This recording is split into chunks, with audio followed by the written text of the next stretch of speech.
But the thing is that Barack Obama is still in office. He's going to do something stupid. If he does something foolish, we thought, listen, it was bad with the hurricane that just was on land back on October 5th.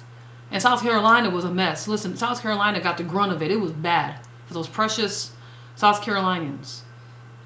We've seen what's happened in previous natural disasters during the same time where Jerusalem was being messed with by the United States of America. These are all warnings. These are what some call harbingers, signs of soon coming judgment. The Lord's saying, listen, stop. Don't go any further. Get your finger out of my eye, in other words. And that's still an awfully lot of time that we have Barack Obama still in office. That if something was to take place, and I'm going to be as specific as I can. If Barack Obama, dear Lord, if Barack Obama, using the U.S. veto power that we have, the United States has in the United Nations Security Council, if he uses that veto power to go ahead and be in favor towards this so-called resolution, which would bring forth a two-state solution, dividing the land of Jerusalem,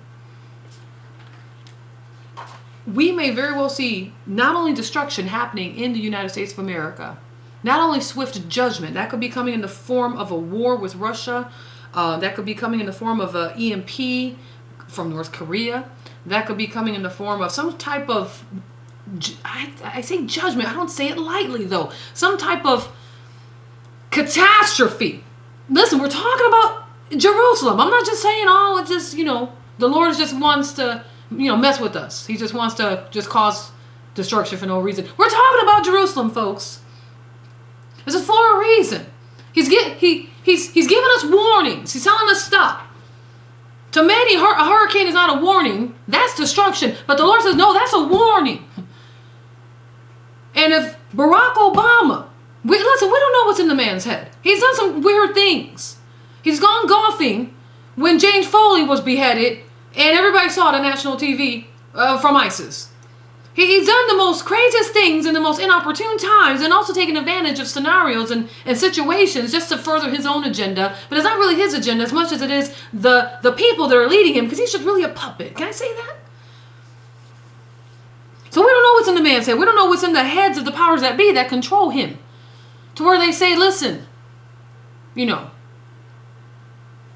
let's go ahead and use our veto power, bring forth a two-state solution for the nation of Jerusalem, dividing that land, giving half of it over, particularly the east part of Jerusalem, to the Palestinian Authority. By the way, that's Bible prophecy. We're going to get into that. That's Revelation chapter 11, verse 1 and 2. We're going to hand over a portion to the Gentiles, and they're going to trample it for 42 months. That's going to let us know where we're at in Bible prophecy. We're talking about the two witnesses coming up on the scene soon. It's going to be, are you even saved? Am I talking to a saved people? I know there's people tuning in. You're not even saved. You're not even born again. Your name's not written in the Lamb's Book of Life. You just happen to stumble on here, And the Lord's telling you how late it is. You're late, You're late. Wake up. Alarm bell's been ringing. You've been pushing the snooze button on Jesus. He says, wake up.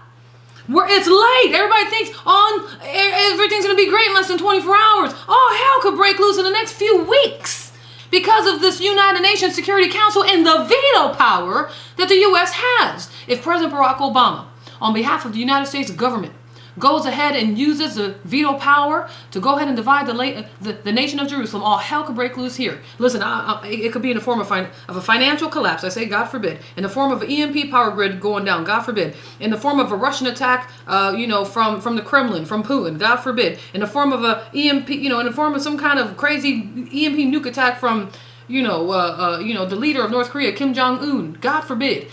But it's all been strategic. It's already being strategized. I got headlines to prove it. I got another headline here. NATO's putting 300,000 troops on high alert in readiness for a confrontation with Russia as fears grow. Putin is preparing to attack the West. I got headlines here proving this, folks.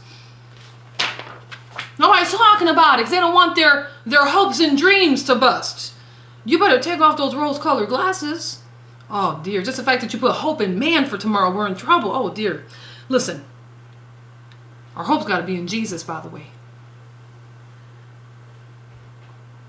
A number of those things could happen.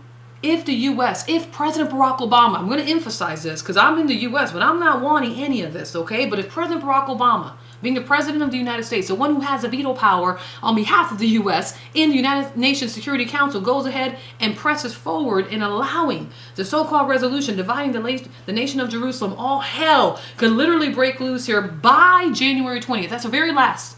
I mean, that's the latest that something can happen with President Barack Obama. If that was to happen, that would enact, that would cause what many dub martial law to be enforced. That would cause what they would say a suspension of bringing forth the new elected president, because the current president has gone through a major national catastrophe, declaring a national state of disaster because something tragic happened. And he's going to be blaming probably North Korea, Russia, China. And it really is the fact that he needs to blame himself if he moves forward with dividing the land of Jerusalem. Are we getting this? Are we getting this? You're just looking at me. Are we getting this, folks? This is crazy stuff.